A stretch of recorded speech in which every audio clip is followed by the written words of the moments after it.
Bonjour à tous. Bienvenue sur Culture Tech. Aujourd'hui, nous allons vous présenter la JBL Go. Donc, elle n'est vraiment pas chère, elle est petite, pratique. Que dire de plus à part cela? Nous ne l'avons toujours pas testée, donc on ne peut pas donner d'autres indications. Nico, je vais te laisser la présenter cette fois-ci. Ouais. Ce que je peux rajouter par rapport à ce qu'a dit Ben, c'est qu'on l'a acheté au prix de 25 € sur Amazon et qu'elle dispose d'une puissance de 3 watts. Une autonomie de 5 heures aussi, c'est pas très élevé. On se retrouve à peu près sur la même chose que la Philips qu'on avait testée dans une des vidéos précédentes.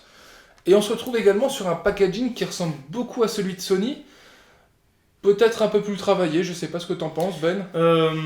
Plus travaillé, je ne sais pas, puisque la Philips était quand même dans un emballage quand même assez volumineux, si on peut dire ça comme ça. Elle était, comme j'avais dit dans la vidéo précédente, elle était en apesanteur en fait. Ça donnait un style vraiment plutôt cool.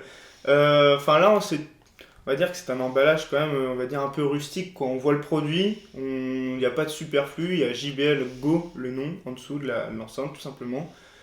Quelques petites indications, il n'y a même pas de descriptif à proprement parler. On va voir ce qu'il y a à l'intérieur, on va la déballer. C'est parti, on passe au déballage.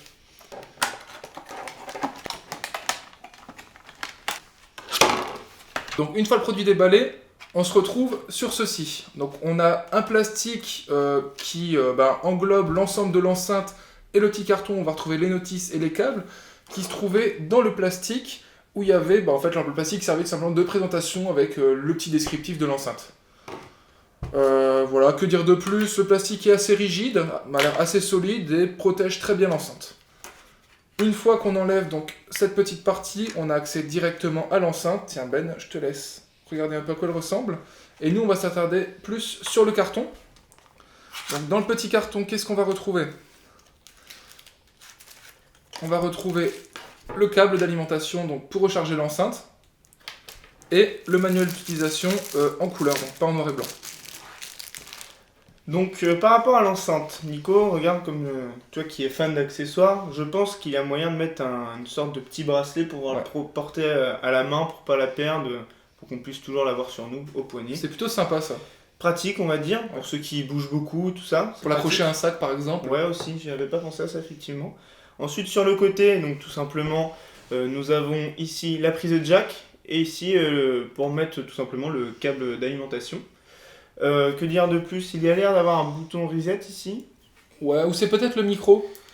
Oui, je ne sais pas du tout, à vrai dire, ce n'est pas évident de voir. Alors, ça doit être le micro, parce qu'on a eu le téléphone, ça doit être ça. Ouais, c'est possible. Donc ouais, effectivement. Normalement, ça doit être le micro, reset, il y aurait marqué reset normalement. Je le vois pas du tout. Ouais.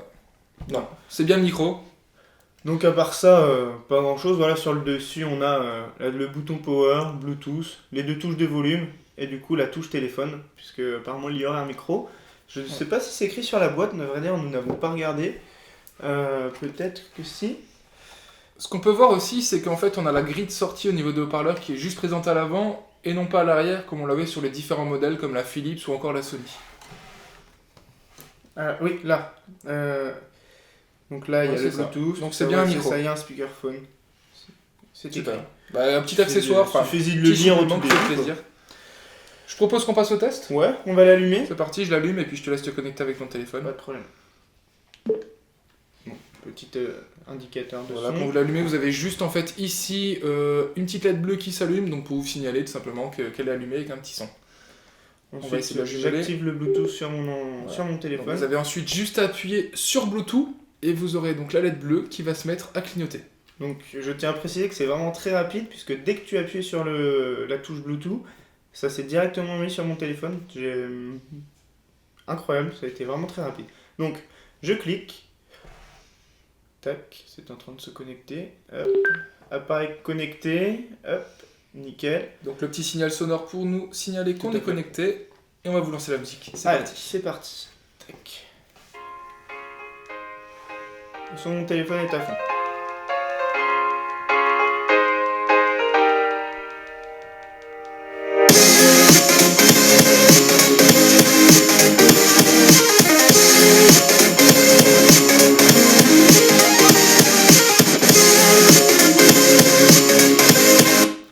Bon, on coupe la musique, on va pas la faire en entière, bien évidemment.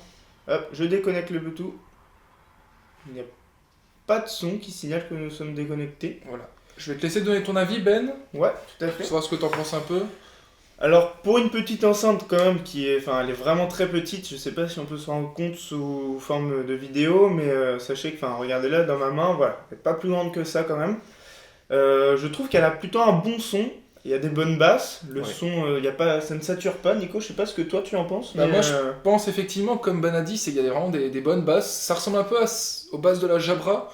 ouais, Je dirais même qu'elle est, par rapport au prix, peut-être qu'elle est même mieux que la Jabra. ouais, rapport qualité-prix, Voilà. c'est ce que j'allais dire.